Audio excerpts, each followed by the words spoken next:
In August last year, we published an article about investing in conservation shophouses. Now, conservation shophouses are pretty popular in Singapore and they typically command a price premium of 20% because they are like a collector's items. Today, I'm at the Sales Gallery of 1953, a project that comprises both the retail and residential units.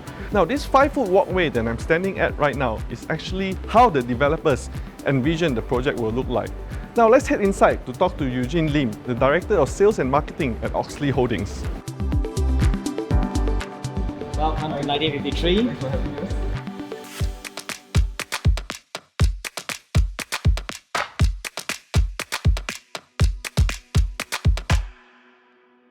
Hi Eugene, thank you for having us here today. Let's start off with the name of the project, 1953. How did this name come about? This row of 7 conservation houses belongs to the Art Deco architectural style. One of the key distinct features of the Art Deco shophouses is that they have a plaque on top of the building which show the year of when this building was being built. The plaque itself stated 1953. That's the reason why we decided to inherit the name 1953 to respect the original intent of these Art Deco shophouses. Now let's talk a bit about the heritage and charm of the Balestier, Lavender, Jalan Besar area. So what's so distinctive about heritage places like Balestier that appeals to generations of homeowners? If you walk from Balestier all the way to Lavender, you'll be greeted with arrays of different kind of shophouses dated from the early shophouse style, first transitional shophouse style, late shophouse style, second transitional shophouse style, Art Deco style, and you will find some modern shophouses along. You see that this whole area is very colourful. You are greeted with many good F&B restaurants. You have some local trade like your Wujing Dian, and you have F&B who are passed down from different generations. One of which is very near to 1953 is Alam Abalone Noodle. So that's when there's many little things happening along the Balestier and Lavender area, whether you see architecture front or whether you see the givings of retail or F&B, that adds up to a lot of charm in the whole Balestier as well as the Lavender area. Now let's circle back to the Art Deco shophouses which you mentioned earlier. Now, as I understand, these Art Deco shophouses were very popular in the US and Europe in the 1920s and 1930s. Could you share a bit more about what's so special about these Art Deco shophouses and what's the inspiration behind 1953 when it comes to Art Deco shophouses? Shophouses like conservation shophouses in Singapore, there's only a limited number of supply. So you couldn't build new one. So what we are trying to do is always to retain the architecture style, which is Art Deco, and add in some new element into this project. That's when you will see it's flanked by a new wing, which with this new wing that flank along this row of 7 shophouses, you have new retail space and you have 6 stories of the residential component. So with that, first of all, we are sensitive to create a positive streetscape along Balestier area, yet embracing the nostalgic architecture style of the Art Deco. One of the key features or the unique features of 1953 is the 5-foot covered walkway, which is part of the conservation guidelines. Could you elaborate more on this? Okay, the 5-foot way is actually one of the 6 critical important elements of a conservation shophouse. So traditionally, the 5-foot way, first of all, it acts as a circulation for passerby to walk through the shophouses. Secondly, it also acts as a shelter supported by the upper floor of the shophouses. So the tiles, the selection of the tiles is also very important for 1953.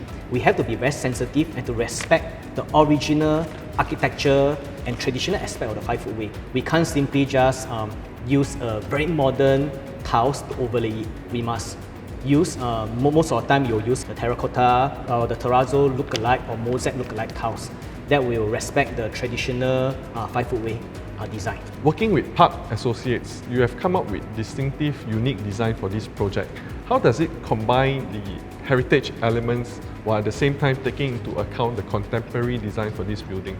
We believe that Park himself is able to respect the original facade of this conservation shophouse, yet injecting the interior with a modern and contemporary touch. So if you go and take a look at our show floor, you'll realize that the selection of finishes is modern, but yet it have a tinge of nostalgic that will bring back how a 1960s or 1970s shophouses looks like. So some of the selection of material we choose to use emerald green, which looks a bit like a jade as our laminate for our kitchen finishes. We also use fluted glass that will give a modern aspect, but yet, when you go through and look at the interior, it reminds you of how a 60 and 70 interior design will look like. Mixed-use developments such as 1953 are quite rare in Singapore and they are highly sought after. So as homeowners or potential homeowners that are looking to purchase a unit in a mixed-use development, what kind of advantages can they expect to enjoy? Okay, for homeowners who are looking to buy to stay at 1953, convenience is one key attribution. When they stay here, they'll have the convenience of just going down to the retail shop to purchase daily necessity that they need. From an investor point of view, it's the same. It's easy for them to rent it out because of convenience. Besides local amenities such as great foods and parks and attractions, 1953 is also very well connected to MRTs and shopping malls. How do you see owners benefiting from this? 1953 is just a mere 5 to 6 minutes walks, not from one but two MRT stations. One is Farrer Park MRT, another is Boon Keng MRT. So with that, it's also in line with our Singapore initiative of a car-light city. So, and from Farrer Park to MRT to Orchard area and downtown, it's only 4 to 5 stops away. So that will give added value, whether it's it from an investor point of view or whether it's a home ownership point of view. Now, as you all know, the Singapore property market is pretty buoyant these days, right? So it's pretty rare to find freehold residential units in the city fringe area for less than $2,000 PSF. For 1953, the residential units are priced in the range of $1,900 to $2,000 PSF. So how is Oxley able to price its units in this range? Bernard, you're absolutely right that it's very rare these days to find a freehold property, new launch, slightly below $2,000 per square foot. We are very fortunate because this plot of land was purchased somewhere in year 2017 at the height of the en bloc cycle. It's because of that, that's the reason why we are able to price 1953 at a very attractive pricing. In fact, we do not have a lot of units left. The residential component only have 58 units. To date, we have already sold 37 units.